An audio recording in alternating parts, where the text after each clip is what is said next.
everyone, happy Tuesday. Thanks for joining me for a craft night with friends. My name is Alyssa Thomas from Penguin and Fish, where we make cute embroidery kits for beginners. And I'm here every weeknight at 8:30 p.m. Central Time, and it's a time that we can relax and craft together. So tonight we are continuing on the Splendid Sampler 2 quilt along. We are working on the Lots of Hexies block, and we actually have a few of those Hexies stitched on. This has been done, we did some English paper pieced little segments of hexagons, and now we are popping the papers out, popping the paper templates out, and we are stitching it, appliquing it to our background fabric. So we're going to continue that tonight. We have one completely on, and then we have the next one about halfway done. So we're going to just see how much applique we can get done tonight. We won't finish for sure, but I'm hoping we can finish maybe getting all these little caterpillars on. So that is the plan. Let's go. All right, so thank you everyone again for joining. Let's scooch on in for the evening. Okay, so here is where we left off yesterday. Like I said, we've been doing these English paper pieced segments. So we first made paper templates from the pattern in the book. I like poking a hole in mine. It makes it easier to get out when you're done. Then we wrapped fabric around each piece, and I have glued them down with just like a little, it's a sewing glue, but it's basically just like an Elmer's glue stick. This one just happens to be like a specialty one, but basically the same as an Elmer's glue stick. And so they are held together like that, and then I've hand stitched them together. So you fold them together with right sides together, and then you just kind of do a little whip stitch. Then we got a whole pile of them together like that, and that's basically English paper piecing, is taking these papers, wrapping the fabric around them, and then stitching them together like this. Eventually you do take the fabric out. We're doing that's kind of where the English paper piecing stops, and then we are switching to applique for this project. So this is one that I have taken all those papers out of. We'll be doing that later today. And we're now stitching it onto our fabric to make the Lots of Hexies block. So I think the Lots of Hexies block is on page 84. We're working through the Splendid Sampler 2 book. And so here's the example there. They got another colorway. Ours is the Blonde Quilt is what we've been calling it. I've been trying to stitch with just pale colors on a light color, on white, just because that's very unusual for me, and I wanted to give it a try, see if I could do it. So this entire quilt, all the quilt blocks are these pale colors, and when there's a chance for a white background, I am doing that. So, all right, I'm just going to continue stitching these on tonight. So this is almost like a needle turn applique project at this point, since we're done with the English paper piecing, and we've basically kind of pre-folded our edges under compared to like true needle turn applique. So that's the gist of what we're doing here tonight. I'm here an hour every evening and every weekday, and we are just crafting on something. This week we are getting a little further on our Splendid Sampler 2 quilt from the Splendid Sampler 2 book. I think we have, what did we say? Okay, 28 unfinished, so there's 100 blocks total. So once we get this feller done, we'll have 27 left to go. Hooey man, and we've been working on this for years. Oh, thank you, Jen. This is basically the beginning of week 2 of this. This is my second dip nail. That powder dip, that dip powder, that's what it is. Dip powder. This is my second time ever doing it, and this is my second week of the second time. So I'm really enjoying it so far. Oh, Gretchen says, jumping over to YouTube, Facebook is acting up. Yeah, so we are on Facebook, YouTube, and TikTok right now. It's a nice spring color. Yeah, I do really like this one. So I got a Nail Boo starter kit, and it's funny. I hadn't heard of Nail Boo before I got it, and now all I'm getting is like ads all over the place for it, which is just crazy. But anyway, I got their like 4-color starter pack. So I got like some pretty basic colors. I didn't get any glitter. I didn't get anything fun. I just got like my go-to classics just to have on hand. But I do actually want to start playing with them.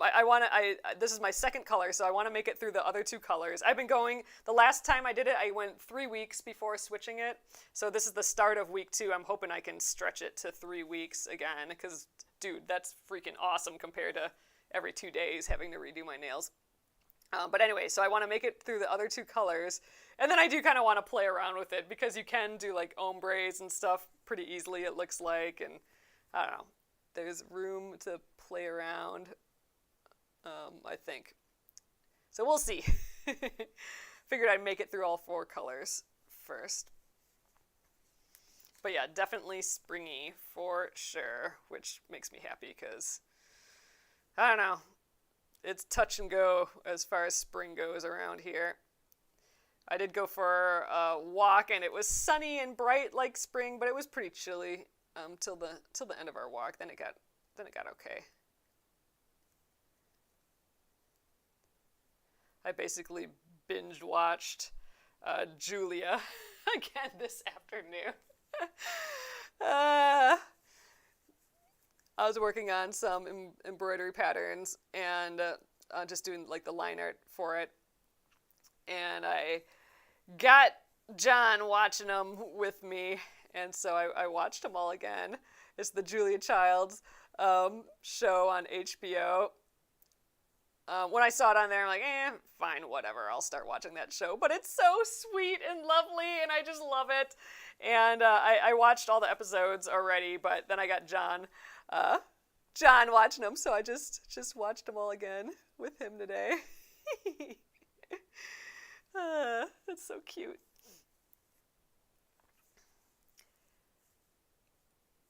Oh, Kathy, I did not see it yet. I haven't been on Facebook today. I'll have to check it out. I'll check it out after I'm done here. Oh, Amy says that she saw it. Oh, Gretchen says much better. Oh, so Facebook must just be wonky today. That's annoying. Always annoying.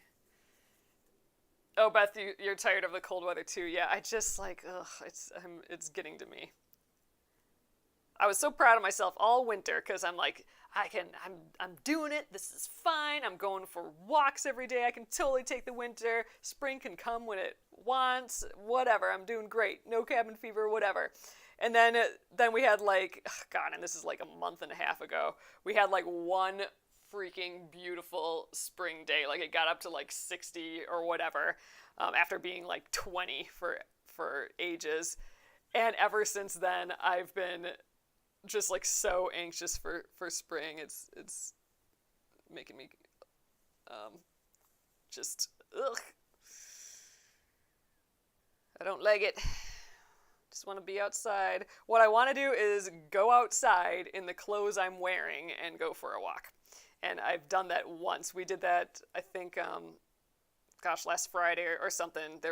Or Saturday. I don't know what it was, but there was like one beautiful day that happened to be so windy.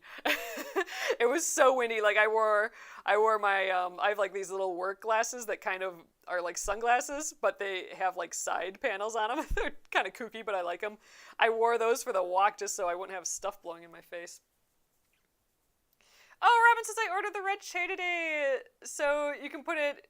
Oh, I can put it in with your order for the Mother's Day project. Oh, I will do that for sure. I'll do that because I'm gonna get all your orders out tomorrow. So perfect. That's awesome. I love those trays. They're just awesome. Oh, Brian, I love to hand sew. It is just so relaxing.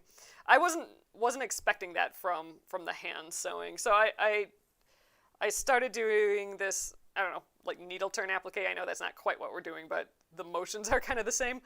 I started doing that on that last quilt project that was similar to this, and it was something I've been wanting to learn for a while, and I didn't think I'd enjoy it as much, but like all this hand stitching is just, I mean, it's really, really relaxing. It's that sort of, you know, just forget the day sort of crafting where you're not having to like actively make decisions and stuff. Yeah, very, very cathartic, exactly. Oh, you taught yourself online. That's the way to do it these days for sure. Oh, Linda's asking. I've been thinking about this all day, Linda, and I don't have a decision yet. Linda's asking, what pocket craft am I bringing while I wait for John to get out of surgery? So yeah, so John's getting his knee surgery on Friday, like really early in the morning. But yeah, I've been thinking about that. I'm like, what project am I gonna bring? Because I gotta bring something. I can't be sitting there and not having something to do. I'm tempted to bring my tatting with, just because it's so little. But that requires some prep. Like I'm gonna have to photocopy the pattern, and it's got to be a pattern where I don't have to look up how to do stuff, since I don't know how to do everything with tatting yet. And I don't have an embroidery project quite ready to go, but that would be a good size too. What I really want to bring is my, oh, thanks so much, Brian, for the roses. But really, what I really want to bring is my crochet project, but it's just too much stuff. I can't bring like a whole giant bag of this, and it's just too big, and I'd have to bring several things of yarn because I'm switching yarn a lot with it. So that's what I really want to do, and so I think I'm more cranky that I'm not bringing that. So I don't know. I need a project for Friday that's teeny tiny, that I may or may not work on, but probably will. You should be like, I'm bringing my loom. I know, I know. The thing is, though, like, the more you bring, like, I think the more likely someone's going to talk to you about it, too, which is fine, but, you know, we're all in there with our masks on and all that, so we'll see. That's kind of how I feel about tatting. Like, oh, man, if I bring a tatting project, people are going to be like, what the heck are you doing? But maybe I'll just sit in the corner and do that. I suppose I have a book too, but it's just too fun to kind of bring crafty shenanigans with. So I need suggestions. I don't know what I'm bringing yet, but it is on my mind, Linda. That's funny that you mentioned it, because I have been thinking about it all day today. Oh, Amy, that is not a bad idea. Amy says, you talked about doing a second alphabet book.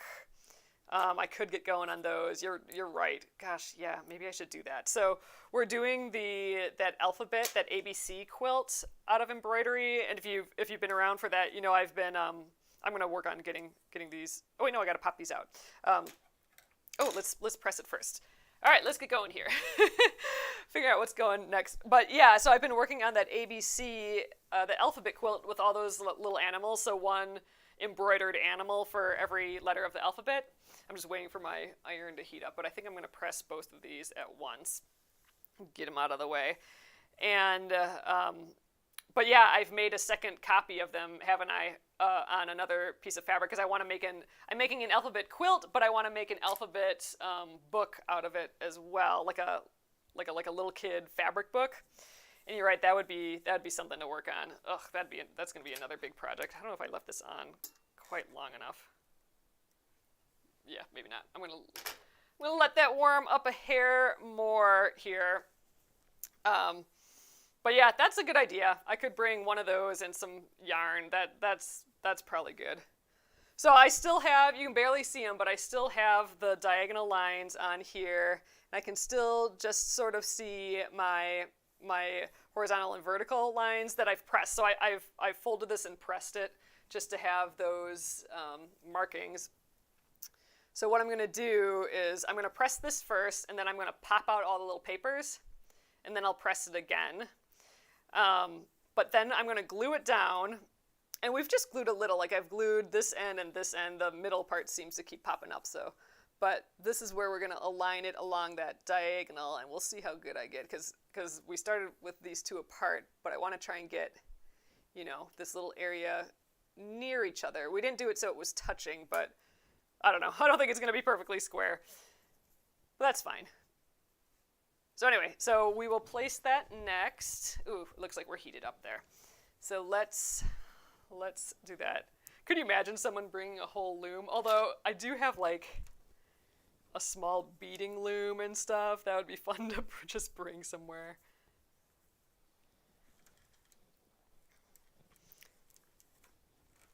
Yeah, I like the embroidery idea though. That's good. All right, let's grab these, and we'll come back to the iron again too. This guy's I'm just gonna let sit because we're doing one at a time, but I need to pop out these templates. So this is just my thread because I stitched it to this side and then I just jumped to the next side. I don't need that there. They're gonna get in the way. All right, so let's dig in. I left this hole in the middle. I didn't leave it, I punched a hole, but it's there so I can just easily pop these out. That would work a lot better if I thread basted these, but I did glue them down, so I just need to kind of scratch up the glue.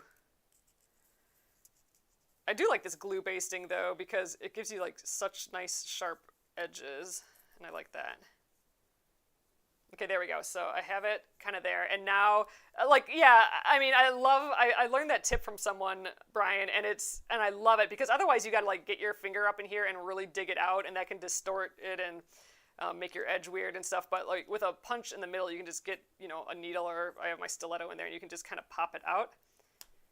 I glue these down so they're not popping as easy, but oh yeah, see, it's a little glued. But there we go. So it's slightly easier to pop out your little template piece. And you can still reuse these.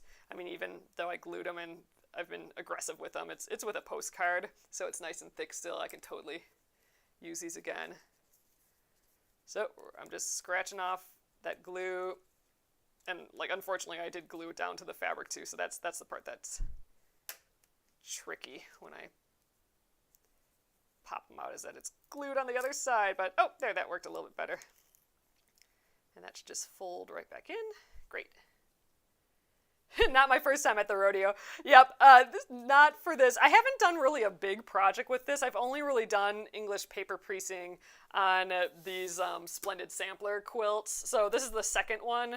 And we also did the first one. And that's like, so this is the sequel to the Splendid Sampler book. So this is Splendid Sampler 2. So the first one we did several years ago, and that's, I feel like, where I learned all these tricks. I went into that quilt pretty green. And luckily, all these lovely people helping me out here,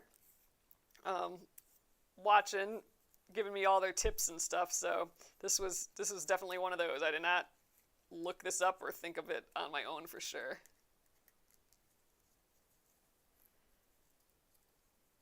Oh, Denise is asking any hints of May's project. Oh gosh, I almost think that if I say anything, it's gonna give it away. Ugh, I don't know. I don't know if I can say anything. I'll have to think of a clue for May's Embroidery of the Month. And can you believe it? Like, what the heck? This is the last week of April. This one's being a little stubborn. So yeah, so there we go. I'm going to give this a little bit more of a press, just to like get these little edges down a little bit more, the seam allowances. But yeah, so what is it, like Sunday, I believe. Wait, is Sunday the 1st, or is it the last day of the month? I don't remember. But anyway, by Monday, there will be a new Embroidery of the Month. I think it's actually Sunday. I think Sunday is when the Embroidery of the Month switches over. So, yeah, May. Oops. Casualty to the floor.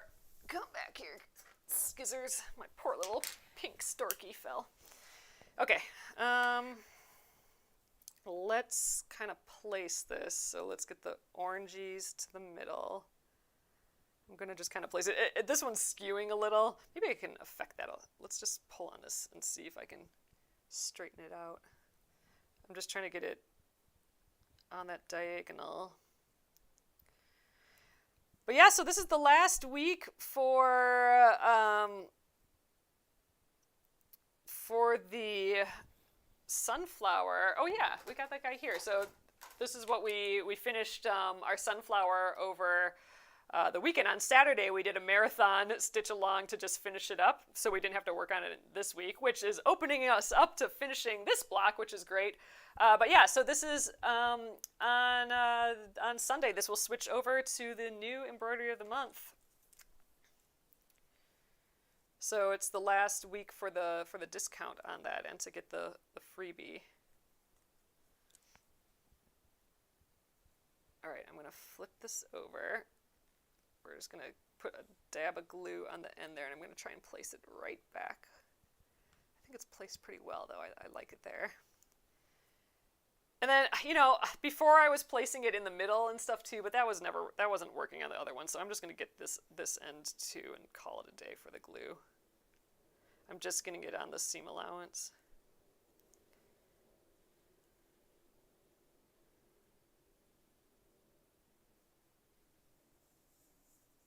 Okay, there we go. Does this look a little crooked? It's going to be a little crooked because I think I sewed it on a little crooked. All right, I think that's good. I've been doing it one at a time here, just, you know, so I'm not stitching and then the one falls off. But I'm hoping to get this guy on, and I don't know if we'll get a whole nother one. I'd like to try and get this guy on too, but we'll see. So let's get more thread.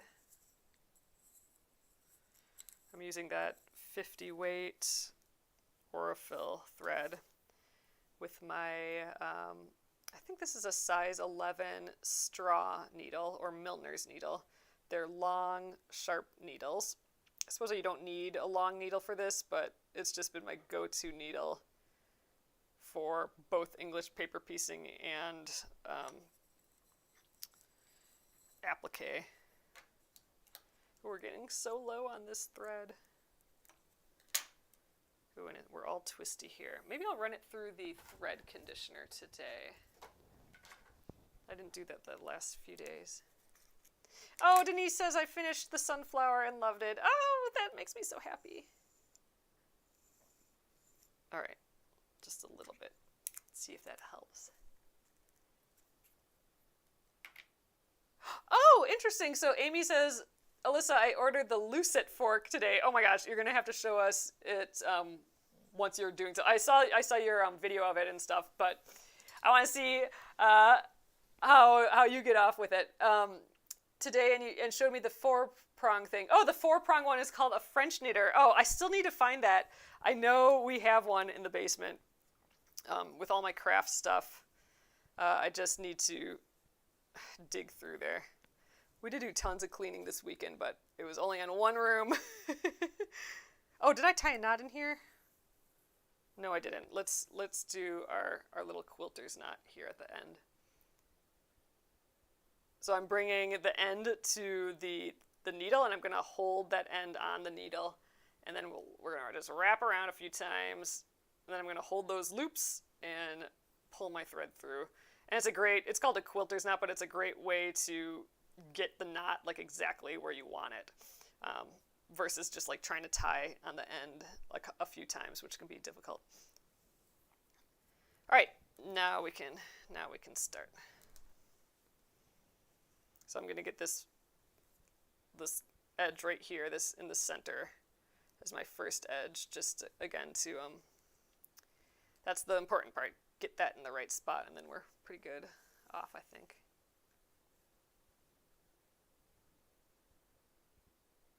So we're going to go around that little spot again.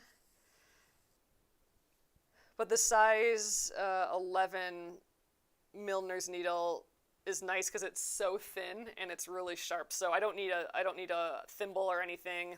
I don't need any help like pulling my needle through like with, you know, a pliers or something. Because it is so sharp and thin, it's just going through this fabric like nothing. And that's why this is my favorite one. I have another Milner's needle, but it's a little fatter, and I don't think I ever use it.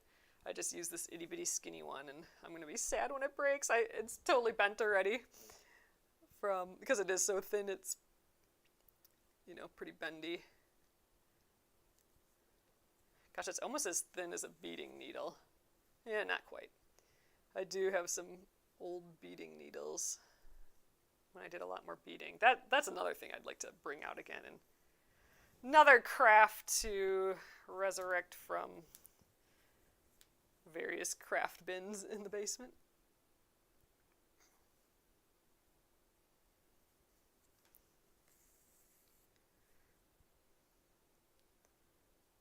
So I don't think his surgery is going to be more than like an hour. I wonder if I should just bring the tatting. That seems so little and simple. It's just loud. I think tatting is louder, though.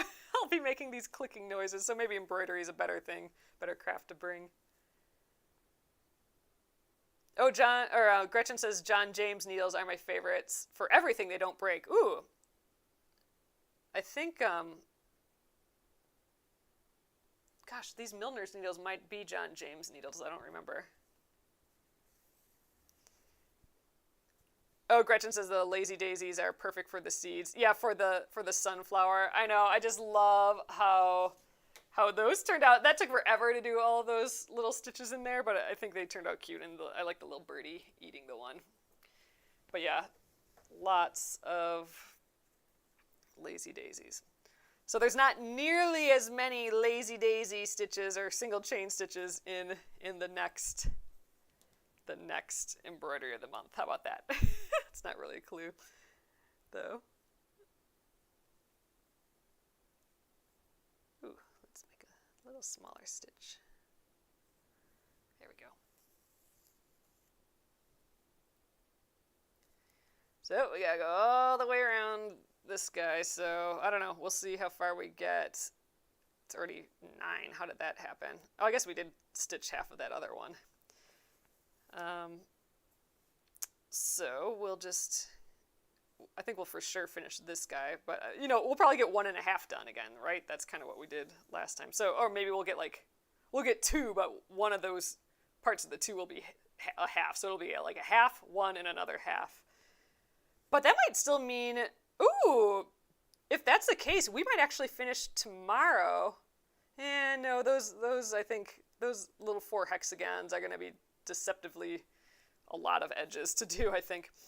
But yeah, so we have that 4th little, I don't know, I called it a caterpillar before, the 4th little caterpillar to stick on here, to sew on here. And then we have these 4 single guys that will just float, I don't know, float somewhere like that, but we'll try and get them all equal. These ones we fussy cut so that this little, I don't know, star or flower or whatever was in this print was right in the center, and that turned out awesome. They all got perfectly in the center. So those will sit somewhere like so. Maybe those will glue on all at once, just so we can place them all just right. I don't know, or not. We'll see. But yeah, we'll get this guy on first.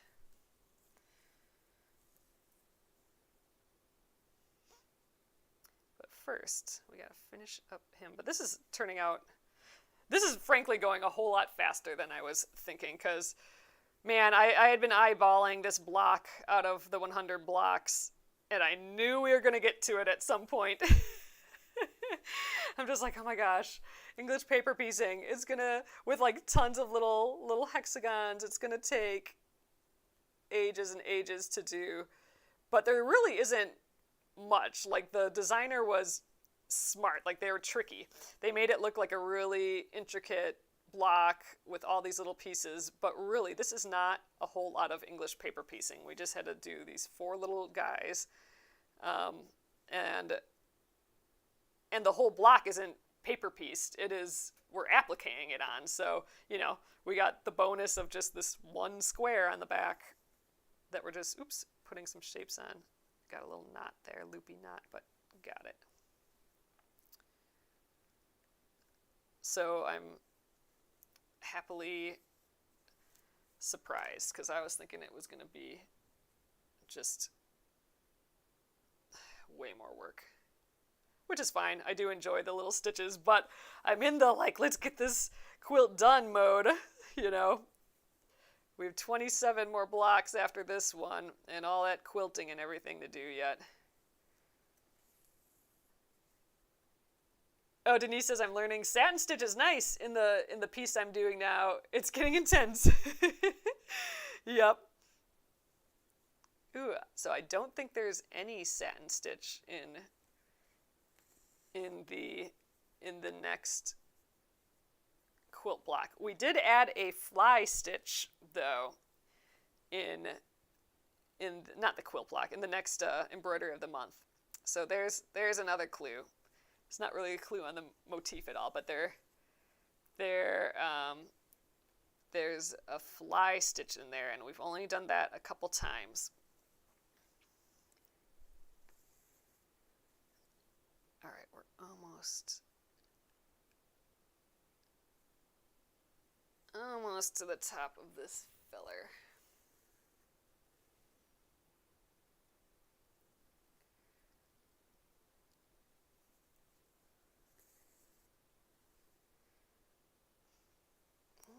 Okay.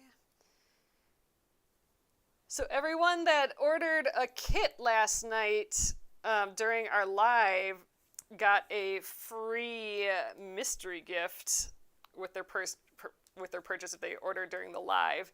And those will all be going out to you guys tomorrow. So thank you again so much for your orders yesterday. I appreciate that just a ton. Definitely is the thing that lets us keep on doing this for sure.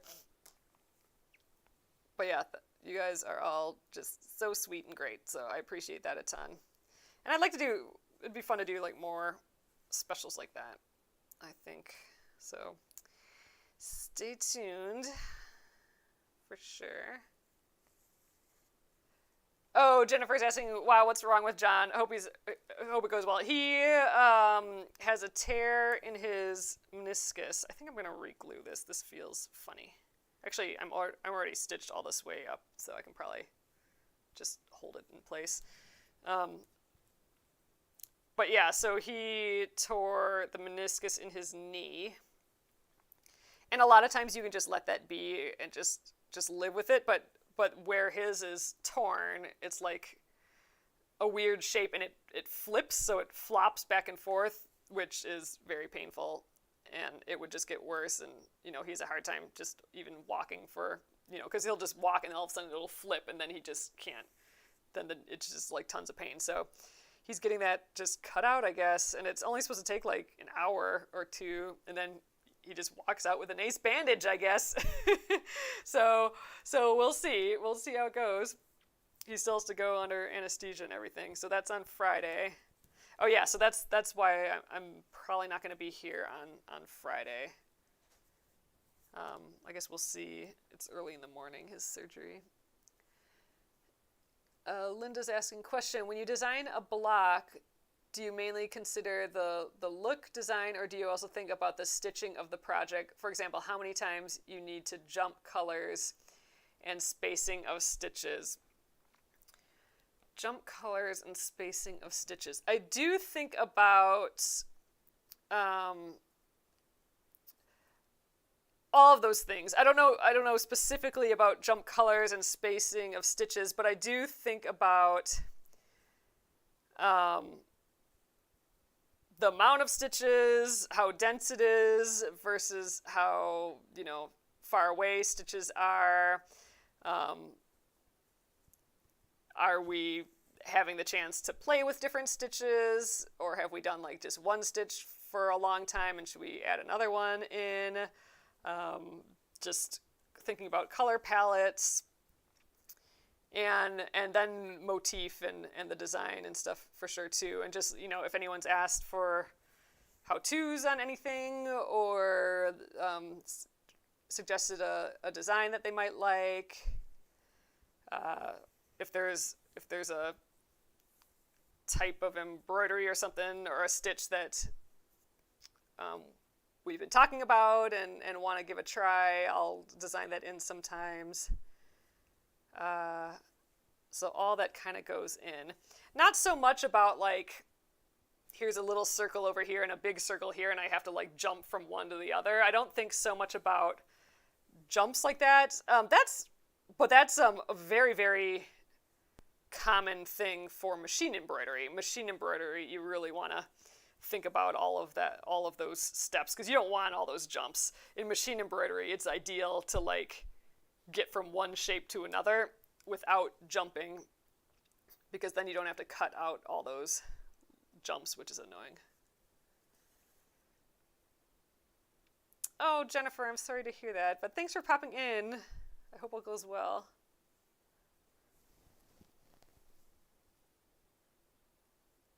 Oh, cool, Denise. I'm so happy you like them. All right, we are a little over halfway around that guy. And let's keep going.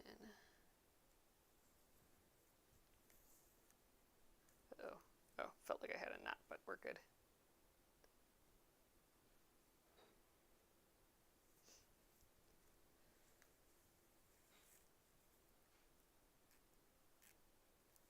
Get out of there. There we go.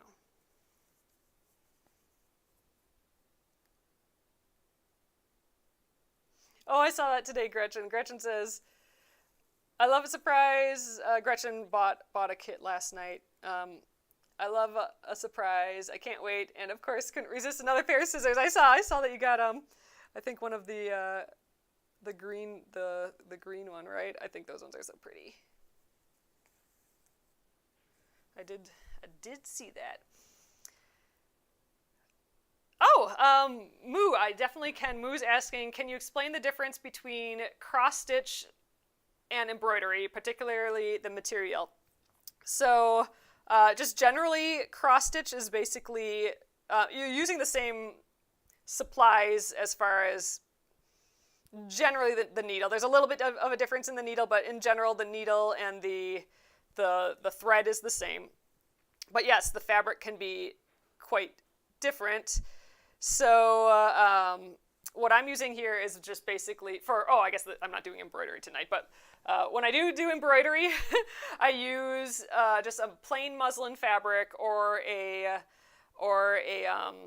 like a quilting weight fabric, like something like this. And it's a woven fabric that's tightly woven. Cross stitch is where I think the unique fabric comes in. It is, well, unique. Depends on how much you use one versus the other, but cross stitch is on what's called an even weave fabric. And what's unique about an even weave fabric, so like with it's still a woven fabric. So this is a woven fabric too, where you have all the threads. You have your horizontal and vertical threads, and they're woven. But with even weave fabric, you'll have several of them woven close. So you'll have a couple woven close and more woven close, and then a little separation. So that separation makes like a little hole. So you can see that there. You have across your fabric all of these little holes. And it's because some parts are woven tightly together, and then there's a little space, and then the other threads are tightly woven, creating those holes. So it's called an even weave fabric. The popular brand for that is Ada. So that's AIDA. That's what you'll commonly see in cross stitch patterns. So if you see something like a 14 count Ada, this is what it's with 14 count. This is what it's with 20 count. This is what it's with 30 count fabric. I think 10 count is common too, but I think 14 count is very common. What that means is that there's 14 of those holes. So those holes, again, that are created from those differences in how close the weave is together. 14 of those holes are created over an inch of fabric. So when you see 14 count fabric, it means you got 14 holes over that inch. That will help you determine how big your ultimate piece is going to be. So that's cross stitch. Counted cross stitch. So Aries is asking, is that counted cross stitch. The fabric is still the same fabric. It's even weave fabric. I think the differences are there's counted cross stitch and I believe it's called like stamped cross stitch. Counted cross stitch means you just have a white piece of fabric, or your fabric's blank basically, and then you have your grid, your pattern, where you have to actually count like where you start because you have a blank piece of fabric. Stamped cross stitch means the pattern is actually printed in color right onto the fabric, so you don't really need the pattern. You can just, you'll see a green shape there and you just fill it in with green stitches, whereas on a counted cross stitch you'll see nothing and you'll have to look at your pattern and count like, okay, I'm 10 from the middle and 12 up and I got 5 stitches, so I got to do those 5. So that's counted cross stitch. Susie, you're totally right. So you can also stitch on linen. Linen is another popular item to stitch on for cross stitch. And the benefit of that is it's freaking beautiful to just stitch on linen. But with linen, a little different than, a tightly woven fabric like this, with linen, you can see the weave pretty easily. So a lot of times, so it won't have those holes that are created like with an even weave, but it'll have like nice holes there. So you'll know, you can like I'll jump over every other like line of thread. So like I'd stitch there and there. So that would be where my cross is versus, the big holes. So with linen, you can still sort of see a little square that you're going to just do. But as a whole fabric, those squares don't like pop out at you. But it's beautiful to stitch on and you feel extra fancy for sure. Yep. Exactly. So 22 Aida means 22 stitches to the inch. So that would be, so your design, if you have a design in front of you, so you have like a grid with all these markings, that's your pattern. It won't tell you on that pattern what size it's going to be. You have to figure that out a lot of times with your fabric. So they'll give you a key sometimes on modern cross stitch kits, but so you'll have to be like, okay, I have 14 count Aida, so this is 140, it'll tell you, okay, I have 140 width by like 200 or whatever. So if you use 14 count Aida and you have 140 stitches, that's going to be 10 inches, right? Because if you divide 140 by 14, you're going to end up, and it's 14 holes per inch, you're going to end up with a 10 inch by, 11 or 12 or whatever inch piece. So that's pretty big, right? So if you want that to be the size of your piece, but if you want it to end up smaller, then you up the number of your Aida fabric, which means there's more stitches per inch, which means the whole thing will be smaller. So that's kind of the math of all that. Yep, you can also get, Susie's saying you can also get waist canvas to do cross stitch on anything. And that stuff looks awesome. I just bought some of that and it's behind me somewhere, but that's what I think I'm going to do my cross stitch here when we do a cross stitch. So that waist fabric, it looks like cross stitch fabric, but it is woven a hair differently where you stitch your whole piece, but then you can actually wiggle the stitches, the whole fabric. So it'd be like if I took one whole length of one piece of fabric and I'd like pull that little thread out and then I'd pull the next one out and pull the next one and I'd pull them out horizontally too until all you're left with is the stitches. So you would stitch that onto something else. So like if I wanted to cross stitch onto like my jean coat, I would put the waist fabric down. Like I'd baste it onto my coat somehow, and then I'd stitch through the waist fabric and my coat, and then I'd pull out the waist fabric. I'm pretty excited for that. I haven't done that ever, but I did buy some waist fabric to give it a go. Ooh, great tip. Susie says, hint, wet the canvas to remove it from the stitches. Ooh, that is good. I need that tip. Oh, Ari says, I guess I just meant counted is done more on Aida and regular cross stitch is usually printed. I don't know if I would say it quite like that. Aida to me is just the fabric, and you can get printed or stamped cross stitches that are on Aida fabric as well.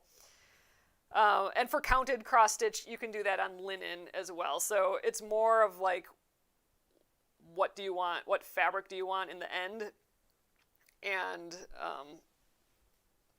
then that's like the decision. And then do you want it counted, so you're counting out all the little squares yourself, or do you want it printed on it where you don't have to do that? You can just stitch over the design. But that, it, you know, they make Aida fabric or patterns, like people make patterns that are on Aida fabric with the print, and they make it on linen and stuff too.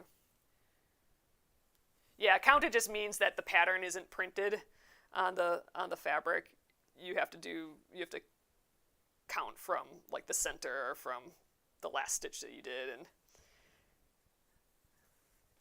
I personally like counted cross stitch because it's like magic. It's just like magic how all those little like pixels, all those little stitches just start to make something.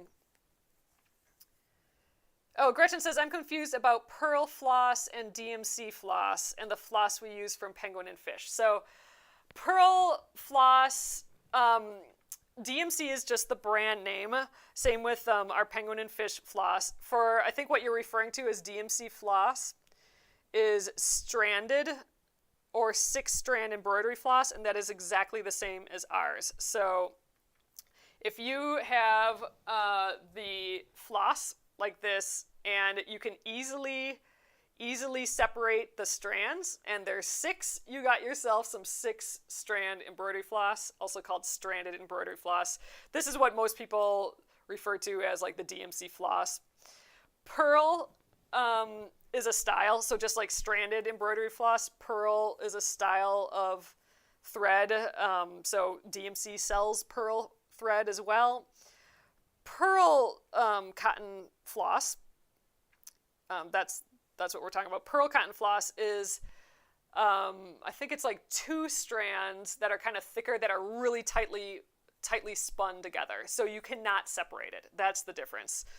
You cannot separate pearl cotton floss like how you can separate stranded 6-strand cotton floss. That's the difference, really. But it's so shiny and pretty to stitch with. There is like a beautiful sheen with pearl cotton floss that I really like. It just has a different look, right? Because the threads stay twisted, so the light hits it differently than stranded 6-strand embroidery floss that kind of lays flat. So just light hits it a little differently. So that's the difference. DMC is just, and Penguin and Fish, those are just the brand names. The real difference is pearl versus stranded. And then lots of brands carry both. And the pearl comes in different sizes and stuff too, different thicknesses, but you don't separate it. Like with embroidery floss, stranded floss, the beauty of that is you can separate the threads easily, and then that helps determine the thickness of your stitch. So if you 6 strands, all 6 strands, you'll get a really thick stitch. You know, maybe you want a really fine stitch, then you can separate it all the way down to the 1 strand and get a thin stitch. You can't do that with pearl cotton floss. That you just buy the thickness that you want it to be, because it doesn't separate.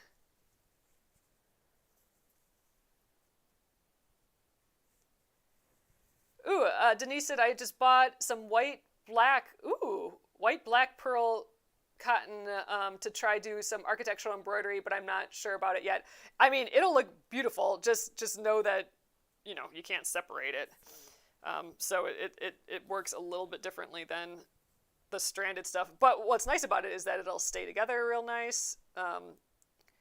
So, weaving in the ends is easier and stuff like that.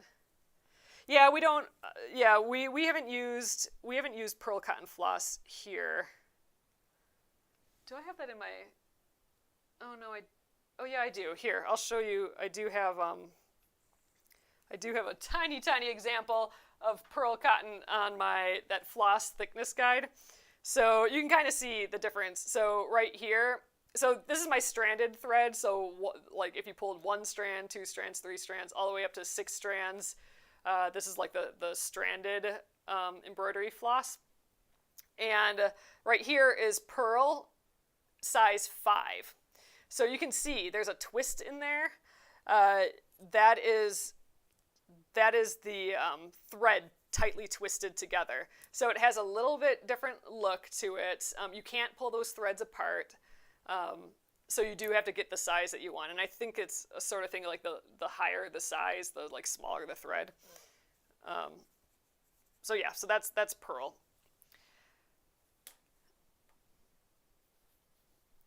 All right, here we go. Let's tie this off. I think I tied that already. Let's get the last guy glued. I think we'll get that. We can get the we'll get this one started. Oh, let's pop this guy out. I did press this already. I think let's get the iron back on. I would like to tonight at least get this pressed and glued. And then we'll stitch this up tomorrow. But yeah, I think we'll be able to stitch this whole thing tomorrow and get like 1 or 2 of these little dudes on. But this is looking awesome. Like it just eases into the fabric once it's stitched. There's something just like pretty about it versus just like sitting on the top here. It just is like in the fabric. I love it. All right, let's pick these pieces off here. Oh, Adrian says there's cross-stitch calculators available on Google. So you can put in the stitch count. Oh, that's awesome. Of your project, what cloth you're using, and it'll give you the dimensions of your piece. That's awesome. Yeah, that would make the whole thing a bit easier. Because I was just like playing with the designs and stuff, and then I was like, oh my god, that's going to be 10 inches? That's way too big on 14 count. So I'm like, we'll make some things a little smaller. Ugh, this guy's just stuck in here. Oh, there, I'm getting the glue out. Ah, jeez, there we go.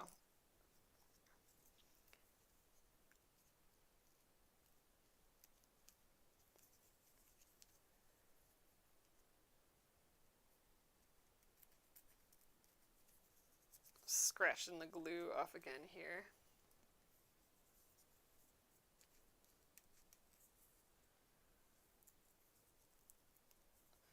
DMC does come in silk. DMC, their main line is cotton. So like what you'd get at, if you go into Joann's and you see the giant wall, that's all cotton. It's mercerized cotton thread, the DMC. They do sell silk thread though as well.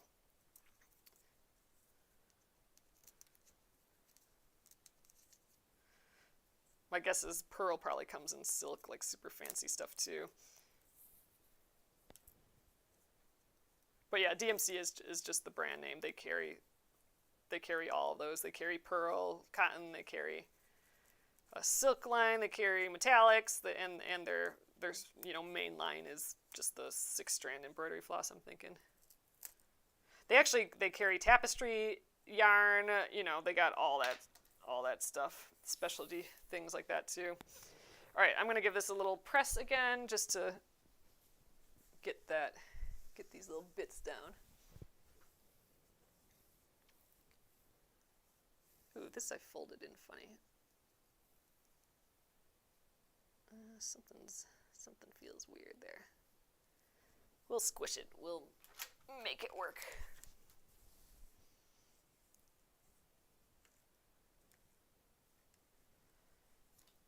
Those ones are good. This one just looked like it just didn't quite want to fold in the right spot. Oh no, it's going back to where it wants to. Good. Excellent. All right, so let's glue this guy down. Maybe we can get a few stitches in them. And let's see, I'll be here. Today's only Tuesday, so we got tomorrow and Thursday, and I think that's probably plenty of time to finish this. That'd be great. So I'm centering it on that diagonal line again. I'm going to go from this angle, I think,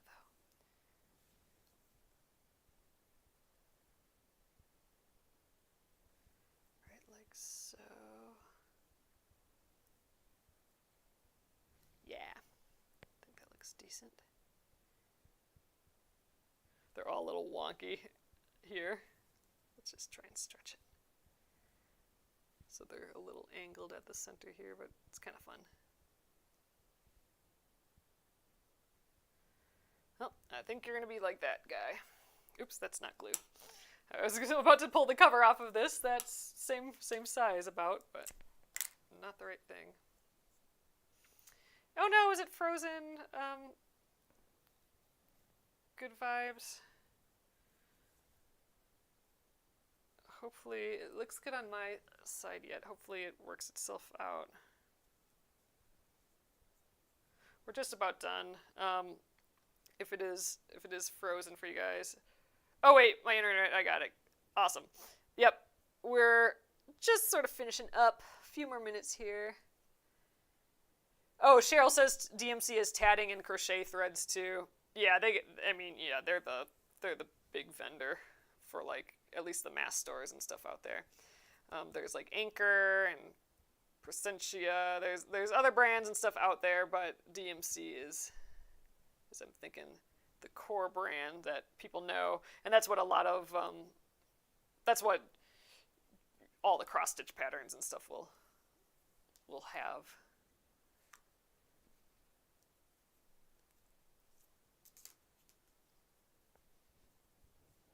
There we go. All right, I think we'll get a few stitches started in here just to have it for sure attached, and then we will continue this feller tomorrow.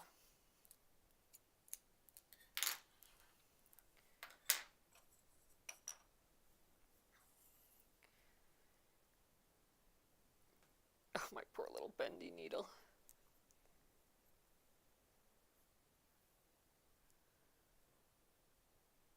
But yeah, I've deep dove into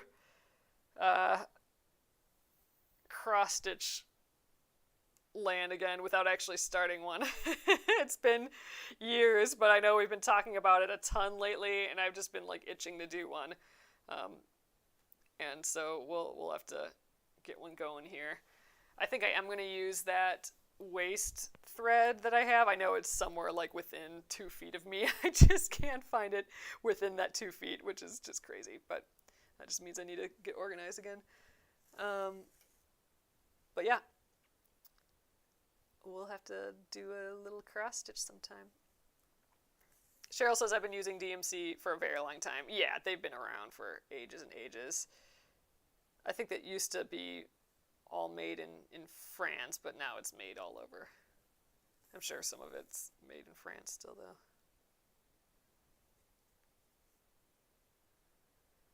But yep, they're a very trustworthy, color-safe brand.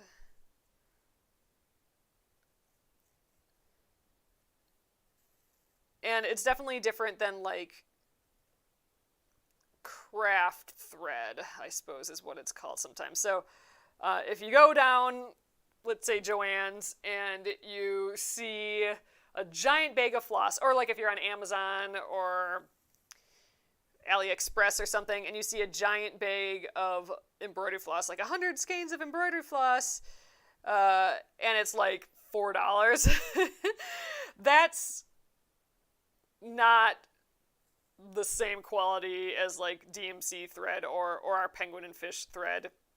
It looks like embroidery floss, but it doesn't always act like embroidery floss. Oftentimes it's polyester, and polyester embroidery thread is very difficult to separate, and it just, I don't know, it's just not the same.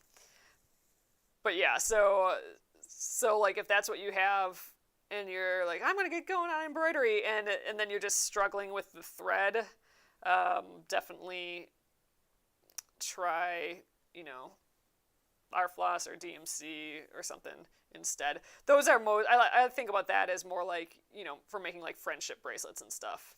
Something where you don't have to separate the colors, and it's not always color fast either. So the colors that usually are scary for not holding onto their color are like red and like really deep bright blue and brown sometimes. Those colors are the scary ones that like to bleed everywhere. And you just don't know unless you test it. But yeah, so that cheap floss that you get in like a giant bag, that's, I think of that as for like friendship bracelets. And it's, perfectly fine for that, I suppose. But if you want like a better experience, which if you're just starting, you don't want to like throw too many wrenches in the way, then go with like a nicer quality 6-strand embroidery floss for sure. So there's a thread lesson for the evening. I'm more than happy to like answer anything else I might know about, any other questions about embroidery floss or what's pearl versus, pearl cotton versus something else versus, the normal embroidery floss, or what's DMC versus pearl, like all that. Some other brands that carry thread. You can get thread that's hand dyed and stuff too. It's just, there's so much. And like we were saying, like DMC, which is a brand, that's a brand name. DMC carries just stuff for oodles of other industries and stuff too, like tapestry, yarn, and gosh, I wonder if they carry like roving and stuff too. I bet you they do to some extent. Other yarns and that sort of thing. But yeah, but I think what us here think about is this 6-strand embroidery floss. But it's intimidating, that aisle, all those different threads. So the main thread that's all like laid out in the zillions of colors, that's the cotton embroidery floss. And then you'll see some spiraled up and stuff. That may also be just cotton embroidery floss. That might be some pearl. Sometimes with certain colors, they group them together funny. But yeah, it's just, you gotta check the labels out. And now they have like these specialty ones that are like, what is it? Like sparkle and, étoile. I think they call it étoile, which is star in French. So that's got some metallic in it. And then they have like just the pure metallic. Sometimes that's on a spool. Metallic in general is difficult to use. But yeah, the main aisle with all the colors, that's typically what you're looking for an embroidery or cross-stitch project. And pearl is fun to use too, but that's like how we were talking before, that's not the same as your 6-strand embroidery floss, where you can separate in the strands. That pearl is that tightly woven stuff, which you can embroider with it, but it's just gonna have a little different look and you can't separate the threads. Are color numbers universal? Nope, they are not. Color numbers are different for every single brand, which is crazy town. Yeah, Denise says, I wish. Yeah. And it's not, doesn't seem to me at least, maybe it is in some way, but it doesn't seem very natural on how it's laid out either. So like you'll have your numbers, like you'll have some nice reds and whatever here, and then like way jump in the, somewhere else in the color spectrum, and you got more reds over there. It's not easy to use. You can buy charts. You can buy printed charts of all the DMC colors, and then you can buy charts with the actual cuts of the thread in, but those aren't cheap or readily available. But yeah, it's not fun. So it's a lot of hanging out in that aisle, looking around for the colors you need. And no, they're 100% not universal between brands. But yeah, that'd be a sweet deal. That's for sure. So then it's a bummer too, because like, let's say you're using Anchor, which is another brand embroidery floss, but your pattern calls for DMC, so then you have to like, I don't know, Google like, what's DMC 310 compared to Anchor. You know, it's just silly. 310 is black, by the way, in DMC. I do know a few DMC colors by heart, which is just such a silly thing to know. 321 is the popular red, like that Christmas red color in DMC. Oh, God. Although I do think the different styles use similar numbers. I'm not positive on that, though. Like, I think maybe like a 310 in, which is black, a 310 in the 6 strand is probably a 310 in pearl as well. That's only a guess, though. If we're talking just DMC, if you're within the same brand. I think that may be the case. I'm not positive, though, on that. So you might be able to match, your pearl cotton thread if you want, like, something special in your piece to the matching 6 strand, but although I might be making that up. I'm not sure. Seems like something they should do. Oh, 221 is Christmas red. All right, it's the 221 then. I've used my go-to for red for DMC is 666, which I just think is so silly. Like, that's like their devil red, and they chose 666 for that color, and I can never remember if I always wondered if that's like was done on purpose or not.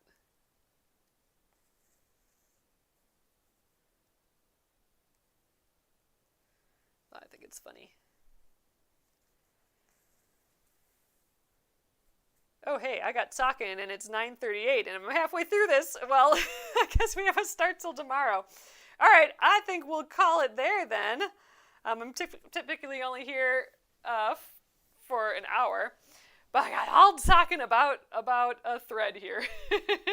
All right, you guys, let's turn it around again. So, hello again.